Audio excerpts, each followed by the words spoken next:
The light in September in Minnesota is unlike any light anywhere else I have ever been. It's golden and cool in the most vivid side of blue I have ever seen. Now, I really appreciate that because I grew up in the South where the light doesn't change very much.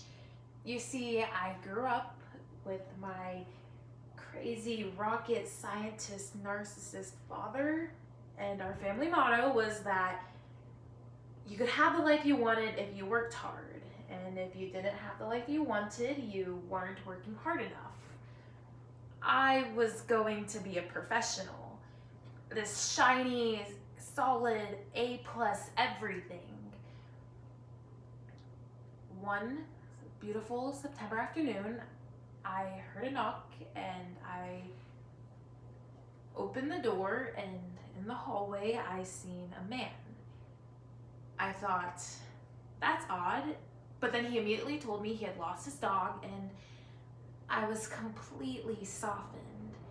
I said, give me your phone number and I will find your dog and I will call you. And I handed him a pad of paper and a pen, and he wrote down a number.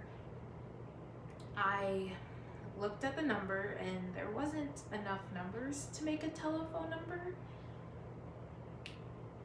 I looked up and he had a gun.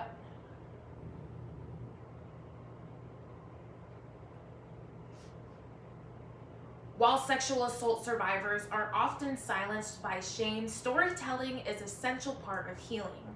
The Academic Journal Archives of Sexual Behavior on November 18th, 2025 explains when women's experiences are dismissed as malicious or dramatic, it often creates it linked to gossip. However, the so-called gossip is transformed into a lifeline, creating whisper networks where women can share their experiences without feeling ashamed. For many of us, forensics is our whisper network where we can share our silent stories. September Light by Barbara Weiner. I am in my bedroom, standing in front of the mirror, and I can see him holding his gun. He is backlit by this extraordinary, beautiful September light. I felt the gun and I thought, no, I knew I was going to die. I thought, oh my God, I just postponed my entire life. I've been working up at this A plus thing in I've built this entire life that I was going to step into, and I've just wasted it. I didn't get it. I looked up into his eyes for an answer, and I seen this swirling black chaos. He broke something in me I didn't even know was there. They catch him the next week, and at the police lineup, I had found out that he had raped other women before and after me. And at the lineup, he had said, I lost my dog. Now, I didn't know if it was him, but my body knew. And I felt this electrical shock run through me, and there were other women there too. And they were weeping and falling apart, and people were so gentle with them, and I comforted them. I can do this. I'm gonna be okay. I'm fine. The counselor that I was seeing had said I was doing great. She said I didn't need to come in anymore after about 2 sessions. I guess I was doing great. I mean, I still had nightmares and I was throwing up, but hey, I can do that. I got a job a few months later and I was terrific. I was focused, well organized. I was working 16 hours a day like my life depended on it. Because you know what? It did. And then a few weeks later, I had gotten into this argument with my rocket scientist crazy father.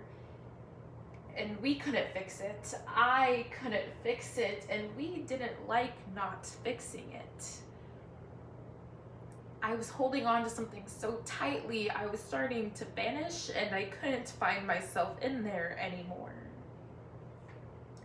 A friend who actually lived out of town, so she didn't have to deal with me every day, had given me a phone number to a counselor she had seen. I would call it, and then I would hang up. Because what if she told me that I was supposed to be okay? Then what will I do? I was terrified because I hadn't known anybody who had ever been raped before. I didn't know you could come out the other side. I didn't even know there was another side. I was so terrified that I would have somebody tell me I just needed to work harder because I couldn't work any harder. One day, I let it ring, and that's when I met Ingrid. She did not tell me that I was okay. And she actually told me that I needed to come in 3 times a week, and so that's what I did. I eventually started talking, and I told my story, and I told it again and again, and I just thought, why do I have to keep telling this story? I didn't have any words anymore, and eventually I just couldn't share it. I just remember, like, I wish I would have died that day. And she looked at me, and she knew. Everything I thought I knew about the world was gone. I felt like I was abandoned. And if that was true, then I was alone in this swirling black chaos, and Ingrid was not going to abandon me. And that's when I started to heal. 10 years later, I was in a meeting sitting next to this older woman, and it was one of those meetings, you know, where something had gone down in the neighborhood, and I told her my story. And I mean, not the whole thing, but it was my story.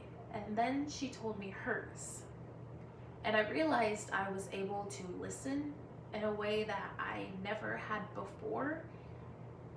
My listening had just been different. It's been 27 years since that day in September, and I haven't been able to put all the pieces back into a solid, shiny surface. It's more like a mosaic now, and that's okay. I had started realizing when I was telling people my story, they started telling me theirs. And all the spaces between the broken places were filled with those people's stories. And that mosaic was filled, glued together with people's stories. And every September, when I feel the golden light, I remember the sky is more beautiful than it was 27 years ago.